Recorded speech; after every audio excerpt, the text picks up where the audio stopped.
আসসালামু আলাইকুম everyone, welcome back to my channel. সবাই কেমন আছেন? আশা করি খুব ভালো আছেন। আমি আল্লাহর রহমতে ভালো আছি। এই যে দেখেন দুম্বার গোশের আজকে একটা রেসিপি নিয়ে আসলাম। আর এই দুম্বার গোশটা কিন্তু একদম সৌদি আরব থেকে আমার মেজো আপু নিয়ে আসছিল। এই যে দেখেন একদম শুকনো, আর শুকনো হলে কিন্তু এটা কিন্তু অনেকটা রান্না করা, সিদ্ধ সব ময় মশলা দিয়ে তারপর সিদ্ধ করে এটা শুকিয়ে রেখেছিল। তো দেখেন কতটা সুন্দর আর একদম মচমচে শুকনো। এই শুকনো গোশটা কীভাবে প্রসেস করে এই দুম্বার গোশটা রান্না করতে হয় সেটাই আপনাদেরকে দেখাবো। আর শব্দ শুনেই তো বুঝতে পেরেছেন কতটা কড়কড়ের শব্দ। তো যাই হোক, এগুলো কিন্তু ধোয়ার কোনো দরকার নেই। এটা শুধু পানি দিয়ে আপনারা সিদ্ধ বসাই দিবেন, যেহেতু একদম রোদে শুকিয়ে কড়কড়া নিয়ে আসলো, এর জন্য একটু পানি বেশি করে দিয়ে সিদ্ধ করতে হবে। আর সিদ্ধ করার পরে দেখেন এই যে পানিটা কিন্তু হলুদ হয়ে গেছে, কারণ যেহেতু এটার মধ্যে অল্প অল্প সব মশলা দিয়ে সিদ্ধ করা হয়েছিল আর কি। তো এই যে দেখেন আমি একদম চুলার পানি বেশি করে দিয়ে একদম পানিটা শুকিয়ে সিদ্ধ করে নিলাম। আর এখন এটা ঠান্ডা করার জন্য রেখে দিলাম। তো আরেক পাশে আমি কড়াই বসাই দিলাম। সেই কড়াইয়ের মধ্যে পর্যাপ্ত পরিমাণ তেল দিয়েছি। আমি প্রায় 1.5 কাপের মতন তেল দিয়েছি। আর এখানে প্রায় 250-এর মতন পেঁয়াজ দিয়েছি কুচি। আর এখানে আমি আলু নিয়েছি 5টা আলু চিকন করে মিডিয়াম সাইজে নিয়ে নিলাম, একদম আলু ভাজির থেকে একটু মোটা করে।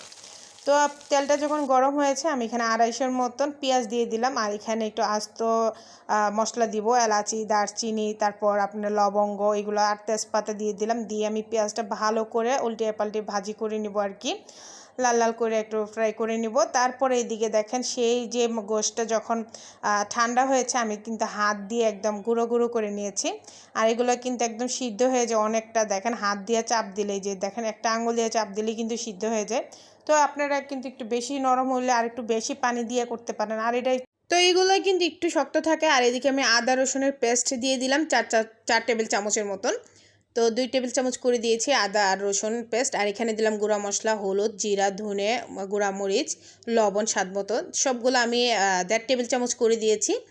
আর জালটা যার যার পছন্দ মতো দিবেন। তারপর অল্প পরিমাণ পানি দিয়ে মশলাটা ভালো করে কষিয়ে নিব। তো এটা কিন্তু বেশি মশলা লাগে না, কারণ আমি যেহেতু এটা কিন্তু অল্প অল্প মশলা দিয়ে এটা কিন্তু আগের থেকেই সিদ্ধ করে তারপর কিন্তু আমার আপু এটা শুকিয়ে দিয়েছিল। তো এখানে আমি একটু আলু দিয়ে দিলাম। তো আমি কিন্তু এখানে 4টা আলু একটু মোটা মোটা করে কুচি করে নিয়েছি। তারপর উল্টিয়ে পাল্টিয়ে একটু ভালো করে মশলার সাথে মিক্স করে নিব। আর এই মশলাটা কিন্তু কষানোটা অনেকক্ষণ লাগে, একদম মিডিয়াম আঁচে রান্না করতে হবে। তো আমি একটু ঢাকনা দিয়ে ঢেকে দিব। দেখেন, তো এরকম ভিডিও পেতে আমার চ্যানেলটা অবশ্যই লাইক, শেয়ার, কমেন্ট এবং সাবস্ক্রাইব করতে একদম ভুলবেন না। পাশে থাকা বেল বাটনটা অল দিয়ে দেবেন, যেন ভিডিও ছাড়ার সাথে সাথে আপনাদের কাছে চলে আসে।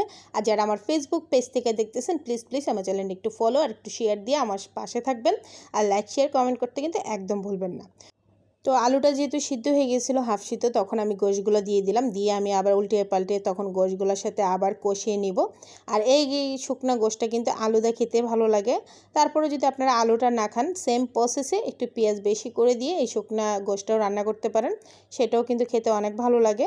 তো আমার বাচ্চারা একটু আলু পছন্দ করে দেখে আমি একটু আলু দিয়েছি। আর খেতে কিন্তু অনেক ভালো লাগে। তারপর আমি মিডিয়াম আঁচ দিয়ে রান্না কষিয়ে তারপর এখানে গরম পানিটা দিয়েছি। আপনারা অবশ্যই চেষ্টা করবেন এখানে একটু গরম পানি দিয়ে রান্না করার জন্য। তো আমি অল্প পরিমাণ দিয়েছি, যেহেতু সবগুলো সিদ্ধ করাই আছে আর আলু তো একটু পরেই সিদ্ধ হয়ে যাবে। আলু 80% হয়ে গেছে। তো আমি এখন একটু ঢাকনাটা ঢেকে দিচ্ছি। তো পুরো রান্নাটা কিন্তু আমি মিডিয়াম আঁচে রান্না করেছি। দেখেন রান্নাটা কিন্তু অনেকটা হয়ে গেছে। ফাইনালি দেখেন কতটা সুন্দর হয়েছে, আর খেতে কিন্তু অনেক ভালো লাগে। যারা উটের গোশ অথবা দুম্বার গোশ খাননি তারা কিন্তু জানেন না, এগুলো খেতে কিন্তু অনেক মজা। আলহামদুলিল্লাহ, আল্লাহ পাকের ইচ্ছায় আমার ভাই বোনরা যেহেতু বাইরে থাকে সেহেতু আমার অনেকবারই খাওয়া হয়েছে। আর আমি কিন্তু কাঁচা গোশটাও খেয়েছি, শুকনা গোশটাও খেয়েছি। আলহামদুলিল্লাহ, আল্লাহ পাক খাওয়ানোর তৌফিক দিয়েছে। তো যাই হোক, আমার এদিকে রান্নাটা হয়ে গেছে, আমি চুলাটা অফ করে দিচ্ছি। আর আজকের এই রান্নাটা করেছিলাম আমি আমার ননাসের হাজব্যান্ডের জন্য। তো আমি যেহেতু ওটের গোশটা একদিন রান্না করে দিয়েছিলাম, আমার ছোটো ননাসের হাজব্যান্ড খায়নি, তো বললো যে দুম্বার গোশ খাবে। তো আমি এটা রান্না করে আমার ছোটো ননাসের হাজব্যান্ডকে দিয়েছি গিফট। তো বাড়িতে ভাগনা যাচ্ছিল দিকে দিয়ে দিলাম, আর আমার জন্য অল্প একটু রেখেছি। দেখেন কতটা সুন্দর।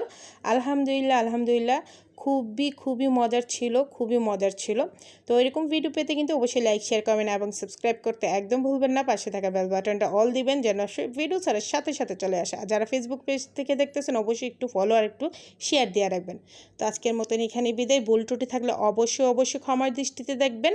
তো নেক্সট ভিডিওতে দেখা হবে, সেই পর্যন্ত সবাই ভালো থাকবেন। আল্লাহ হাফেজ।